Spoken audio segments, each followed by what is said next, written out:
4년, 롯데케미칼이 정말 긴 실적 부진의 터널을 지나고 있습니다. 시장에서는 이제 드디어 바닥을 찍고 나오는 거 아니냐는 기대감하고 에이, 아직 멀었다는 우려가 정말 팽팽하게 맞서고 있거든요. 오늘 저랑 같이 이 2020년 반등 시나리오, 이게 진짜인지 아닌지 그 핵심을 한번 제대로 파헤쳐 보시죠.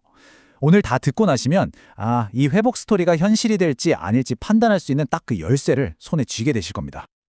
자, 그럼 오늘 어떤 순서로 이야기할지 한번 볼까요? 먼저 이 4년 동안 화학업계가 얼마나 힘들었는지 그 배경부터 짚어볼 거고요. 그리고 지금 롯데케미칼 성적표는 어떤지 가봐야겠죠. 그 다음이 바로 핵심인데 왜 다들 2026년을 얘기하는지 그 반등 시나리오를 샅샅이 뜯어볼 겁니다. 마지막으로 그래서 우린 뭘 봐야 하나 관전 포인트까지 딱 정리해 드릴게요. 네, 첫 번째 이야기입니다. 롯데케미칼 얘기를 바로 하기 전에요. 이 회사가 발 담그고 있는 이 글로벌 석유화학 산업판 자체가 얼마나 추운 겨울을 보내고 있었는지 이걸 먼저 알아야 전체 그림이 보이거든요. 네, 맞습니다. 무려 4년이에요. 이게 어느 한두 증권사만 하는 얘기가 아니라 리포트란 리포트는 다 똑같이 이 기간을 지목하고 있어요. 2022년부터 시작된 이 긴 침체가 이게 뭐 하나 때문이 아니라 정말 여러 악재가 한꺼번에 덮친 결과라고 봐야 합니다. 자, 그럼 뭐가 그렇게 문제였을까요? 여기 딱 정리가 되어 있는데 가장 큰 건 바로 중국입니다. 중국이 공장을 어마어마하게 지었어요. 그러니까 살 사람은 줄어드는데 물건은 막 쏟아져 나오니 가격이 오를 틈이 없는 거죠. 게다가 원재료인 납작 가격은 국제유가 따라서 막 춤을 추고요. 생각해보세요. 재료값은 계속 오르락내리락 불안한데 막상 만든 제품은 제값을 못 받아요. 이러니 기업이 남기는 돈, 바로 스프레드가 그냥 쫙 쪼그라들 수밖에 없었던 겁니다. 상황이 이러니 효율 안 나는 공장들은 그냥 문 닫아라 하는 구조조정 압박이 커질 수밖에요. 자, 이렇게 거친 파도 속에서 롯데케미칼은 과연 어떤 성적표를 받았을까요? 지금부터 한번 같이 열어보겠습니다. 2025년 3분기 실적, 한마디로 딱 요약하면 이겁니다. 여전히 적자긴 한데 그래도 손실이 좀 줄었네? 네, 여전히 마이너스긴 하지만 바로 전분기랑 비교하면 손실폭을 줄이는 데는 성공했어요. 시장에서 예상했던 딱 그 정도 수준이었습니다. 이걸 사업부별로 쪼개서 보면 그림이 훨씬 재밌어집니다. 여기서 진짜 눈여겨볼 점은요, 바로 핵심 사업인 올레핀 부분이에요. 적자가 확 줄었죠? 이건 뭐냐면 2분기에 공장 정비하느라 썼던 큰 돈이 이제 안 나가니까 그 효과가 제일 컸던 겁니다. 반면에 첨단 소재 쪽은 보세요. 이런 와중에도 비싼 고부가 제품 덕분에 꾸준히 흑자를 내면서 든든하게 버텨주고 있어요. 물론 좀 아쉬운 부분도 있죠. 바로 롯데 에너지 머티리얼즈인데 전기차 시장이 좀 주춤하니까 그 영향을 그대로 받았네요. 자, 이제부터가 정말 중요합니다. 지금 시장이 롯데케미칼 볼 때 가장 주목하는 거 바로 이겁니다. 인도네시아의 LCI 프로젝트, 라인 프로젝트라고도 하는데요. 이 거대한 프로젝트가 앞으로 롯데케미칼의 운명을 바꿀 수도 있는 아주 중요한 열쇠라고 보시면 됩니다. 와, 규모 한번 보세요. 진짜 어마어마하죠? 에틸렌만 1년에 100만 톤이에요. 근데 이 프로젝트 왜 이렇게 중요하냐? 핵심은 이거예요. 자회사 중에 LC 타이탄이라고 있는데 여기가 맨날 원료를 밖에서 비싸게 사왔거든요. 이제 이 LCI 공장에서 싼 값에 직접 만들어서 대주겠다는 겁니다. 훨씬 쉽게 말해볼까요? 맨날 남의 집에서 비싼 쌀 사다 밥해 먹다가 아예 그냥 우리 집 논을 크게 만들어서 직접 농사 짓겠다는 거예요. 원가 구조로 아예 뒤집어 엎는 승부수인 거죠. 근데 말이죠. 이렇게 좋은 이야기만 있는 건 아닙니다. 당연히 뭐든 처음엔 돈이 많이 들잖아요. 공장을 처음 돌릴 때 들어가는 막대한 초기 비용이 있거든요. 게다가 아직 시장 상황도 썩 좋지가 않으니까 이 LCI가 가동을 막 시작한 4분기에는 오히려 실적에 부담이 될 가능성이 큽니다. 좋은 약도 처음엔 좀 쓸 수 있다는 거죠.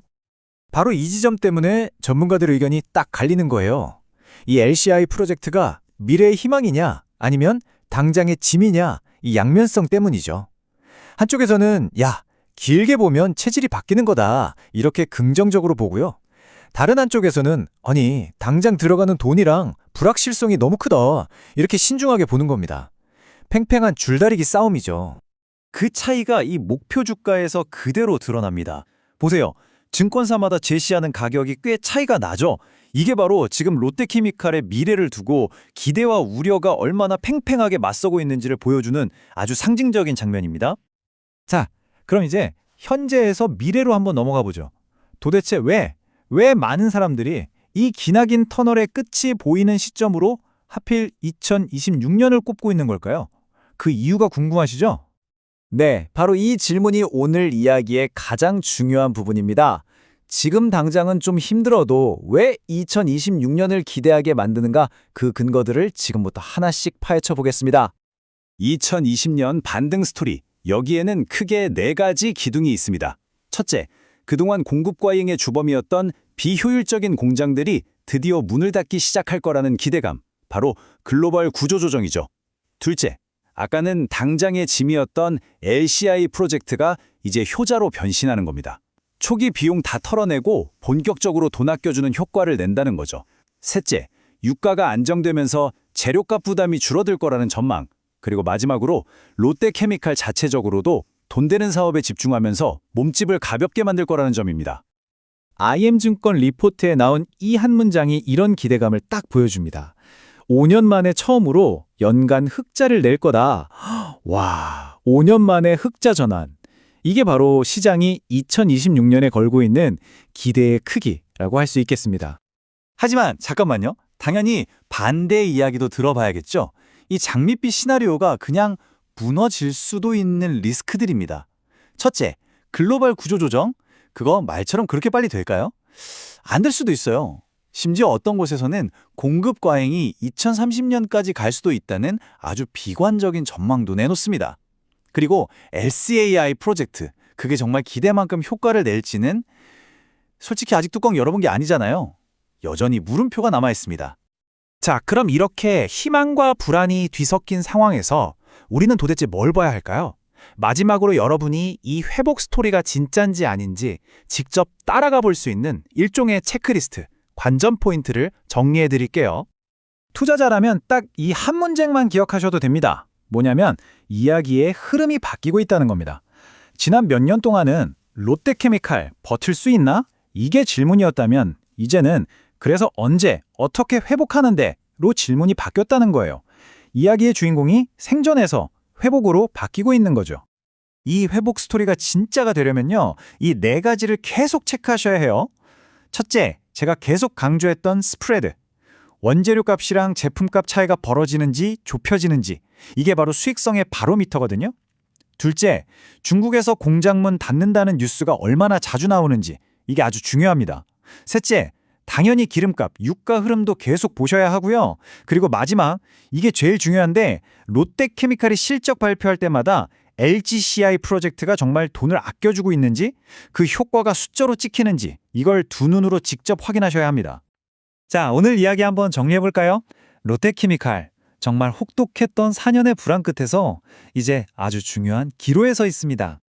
2026년 분명 글로벌 구조조정이랑 내부 프로젝트라는 희망의 불빛이 보이긴 합니다. 하지만 그 길에는 여전히 안개도 짙고 위험도 많아요. 과연 저 터널 끝에서 비치는 빛이 진짜 출구의 빛일까요? 네, 오늘 제가 준비한 내용은 여기까지입니다. 롯데케미칼의 현재와 미래를 좀 더 깊이 이해하는 데 도움이 되셨으면 좋겠네요. 마지막으로 이 내용은 투자에 대한 조언이 아니라 정보 제공을 위한 컨텐츠라는 점 다시 한번 말씀드립니다.